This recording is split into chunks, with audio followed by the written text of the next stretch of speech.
Bah,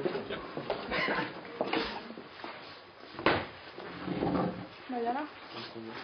Dès que l'ordinateur il va encore pour moi.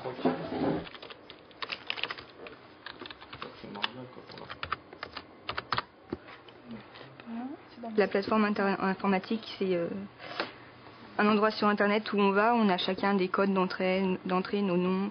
Et en fait, c'est un endroit où toute la classe peut se réunir avec différentes activités. Donc, on peut mettre donc soit nos fiches de lecture qu'on fait toutes les semaines, sinon on a un débat que le prof a mis pour qu'on travaille sur un cours futur en fait. Donc, sur notre plateforme, on a un travail lancé sous forme de débat. Donc, le débat, c'est assez simple. C'est une question du professeur. La question d'origine, c'était: une société égalitaire est-elle une société sans inégalité? Donc, chacun met son idée. Et au fur et à mesure, ça nous fait avancer dans les chapitres du cours, puisqu'on a un programme avec 3 chapitres sur les inégalités sociales. Comme chacun met son idée, à la fin, comme tout le monde lit le débat, et tout le monde a déjà les idées pour le programme et on est beaucoup plus avancé dans notre cours.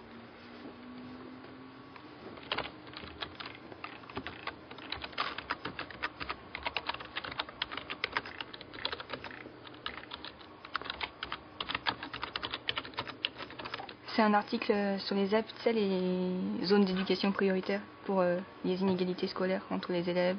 Il y a des statistiques avec une étude de l'INSEE, donc ça nous montre en gros que pour le moment c'est pas très concluant, mais bon, on peut espérer que c'est ça qui va réduire les inégalités entre les élèves. D'accord. Je l'ai trouvé sur Wikipédia là, hier soir. Et toi, tu fais quoi? Je vais essayer d'approfondir la notion d'équité en apportant des exemples. Et en donnant une définition que j'ai trouvée dans mon dictionnaire d'économie. D'accord. J'ai mis un exemple pour illustrer cette définition. Donc j'ai dit que l'école traitait les élèves de manière égalitaire, parce que chacun avait les mêmes heures de cours, les mêmes manuels, etc. Mais elle ne les traite pas de manière équitable, car les élèves en difficulté ne bénéficient pas d'heures de cours supplémentaires pour mieux comprendre. Donc ils ne sont pas au même niveau que les autres élèves. Mais l'équité, on en a parlé au début, tout au début. Société égalitaire et équité, est-ce que c'était en lien ou pas? Tu te souviens pas? Regarde, attends, on va aller voir au début. J'ai voulu mettre en place un débat, mais la difficulté de nos débats en classe, c'est le problème du temps. C'est-à-dire qu'on est en situation synchrone, on pose la question, les élèves doivent répondre de suite. Alors qu'avec l'outil forum, on a un décalage dans le temps. Chacun peut prendre son temps, lire les réponses, les questions. Et l'idée de ce débat, c'était de partir sur l'idée des inégalités, ce qui me permet de couvrir plusieurs chapitres du programme de terminale. Et à partir de là, les élèves sont allés, avec les méthodes que l'on a appris, ils sont allés chercher des définitions, des faits, des analyses théoriques, pour pouvoir avancer dans cette discussion, à savoir, est-ce qu'il est acceptable une société sans inégalité, démocratique? Est-ce qu'il est acceptable qu'il y ait des inégalités? Lesquelles, comment, etc. Donc le débat s'est déroulé autour de ce thème-là, et au fur et à mesure, j'orientais la discussion pour apporter, pour qu'ils aillent chercher, eux, des éléments complémentaires de définition, chiffrés, d'analyse, de contradiction de certains propos. Donc ça favorise l'échange au sens où l'élève a la liberté de réfléchir à la réponse qu'il va mettre, rechercher des ressources, et il est pas contraint d'une prise de parole face aux autres, puisqu'il est tranquillement chez lui à répondre à la question. Elle est pas énorme, cette caricature, regarde. Ouais, bah ouais, c'est une bonne idée, il y a encore personne qui a mis d'image dans le... Surtout, on n'a pas encore abordé le sujet des SDF dans l'égalité. Ouais, je crois pas. Ouais. Il y a personne qui non, je crois pas, non. Et tu sais comment on fait pour mettre un lien? Ça nous permet de traiter 3 chapitres en étant vraiment au cœur, on est bien dans le cours, vu que c'est nous qui construisons un peu le cours. Après, on va faire une synthèse dans la classe. Mais vu qu'on construit le cours avec ce qu'on apporte, et puis c'est au fur et à mesure, moi je pense que c'est une bonne approche. Travailler avec la plateforme, ça me plaît beaucoup. Du fait que déjà chez moi, je suis pas forcément un grand travailleur, donc les cours magistraux, ça me plaît pas forcément de les apprendre. Alors que là, déjà, c'est plus sympa puisqu'on est sur l'ordinateur. On peut faire autre chose en même temps. Et le fait d'être connecté et puis d'apprendre en ligne, c'est plus évident. Et si on a une question qu'on ne comprend pas, plus directement, on peut plus facilement s'adresser au professeur qu'en plein milieu d'un cours. Cet outil par rapport au SES a un grand avantage parce que j'estime que les SES, en grande partie, c'est aller chercher de l'information, traiter cette information et produire de l'information. Pour arriver à faire tout ça, il faut maîtriser des connaissances, être capable, avoir des compétences, être capable d'aller trouver de l'information. Et dans ce genre de situation, je multiplie les situations où l'élève va être auteur. C'est-à-dire l'élève n'est pas spectateur, il n'est pas simplement un acteur à qui on a demandé de faire quelque chose, il est auteur, c'est-à-dire qu'il va chercher des informations, les mettre en situation par rapport aux problèmes posés et essayer de leur donner du sens et de les communiquer à ses camarades. Donc il y a un effort de compréhension de l'information qu'il a trouvée et de la retranscrire pour que les autres puissent suivre son raisonnement et sa démarche. Donc ça donne ce genre d'avantage pour les SES parce que de l'information on en trouve beaucoup. Le problème c'est le tri, cette capacité à trier et cette capacité à restituer, ce qui est un avantage dans une discipline où on est très ancré sur la réalité, l'actualité et la société dans laquelle on vit.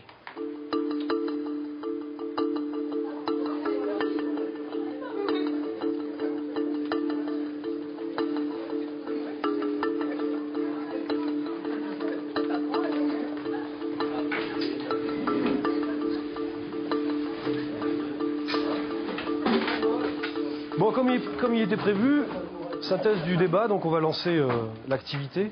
Je suis parti sur une synthèse, mais j'ai classé par rapport à ce que vous avez fait. C'est-à-dire il y a société égalitaire, donc vous avez travaillé sur cette notion. Il y a inégalité, vous avez travaillé sur cette notion.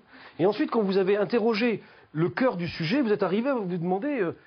L'idée, c'est que le matériel qui servait pour la séance d'aujourd'hui, c'est eux qui l'avaient apporté, c'est-à-dire c'était leurs idées, leurs documents, leurs sources, c'est-à-dire qu'ils s'étaient allés chercher un certain nombre de documents ou d'informations, et à partir de ce matériel-là, on a construit la séance. Donc c'est bien eux qui ont apporté les éléments, il s'agissait de remettre de l'ordre dans tout ce matériel. Vos interventions, d'ailleurs, ça serait peut-être utile que j'ouvre le débat, ce que j'ai oublié de faire. Vous dites qu'il y a des inégalités sociales, économiques, enfin c'est Anaïs qui dit ça.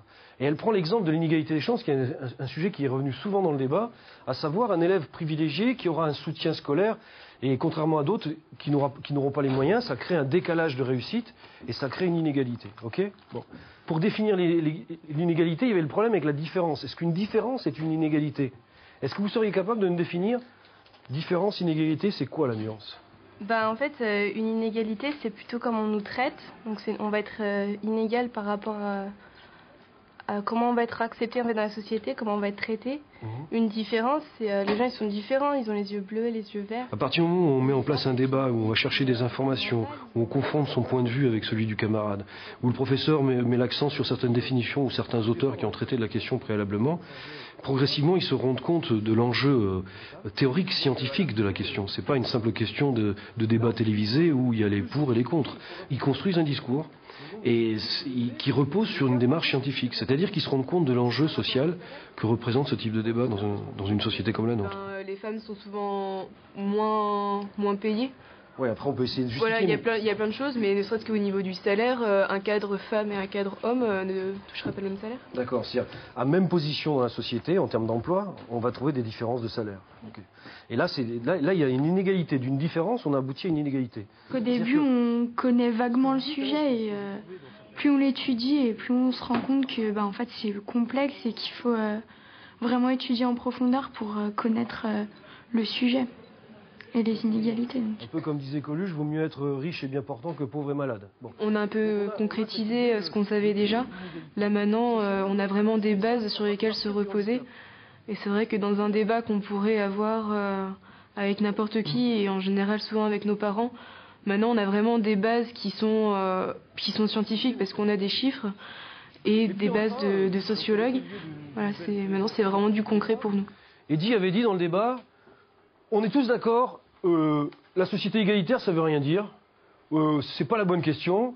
La bonne question, c'est quoi une bonne société? Bon. Et je lui avais dit, non, on n'a pas le droit de changer le sujet, mais il mettait le doigt sur la question centrale. Voilà le document d'Eddy. Voilà, c'était quoi? Pourquoi tu as mis ce document? Comment tu peux le justifier? Quelle était l'idée? J'avais mis ce document parce que, pour en revenir à la discussion de tout à l'heure, oui. On disait qu'une société égalitaire, si elle était vraiment égalitaire, ça motivait personne. Oui. Du fait que si tout le monde avait le même salaire, personne ne travaillerait réellement. Donc j'avais cherché des autres aspects qui entraîneraient le fait d'avoir une société égalitaire, mais plus réaliste. Donc avec la solidarité, la coopération. Et ça, c'est... Si par exemple je leur donnais une définition de la justice sociale, à la fin ils auraient quelque chose à apprendre, mais pas sûr qu'ils l'aient compris. Alors que là, ils construisent progressivement les questions qui tournent autour de la justice sociale pour commencer à comprendre qu'il n'y a pas une définition de la justice sociale. C'est une certaine représentation d'une société, comme ils le disent eux-mêmes. Quelle est la bonne société? La question de la bonne société est la question de la justice sociale.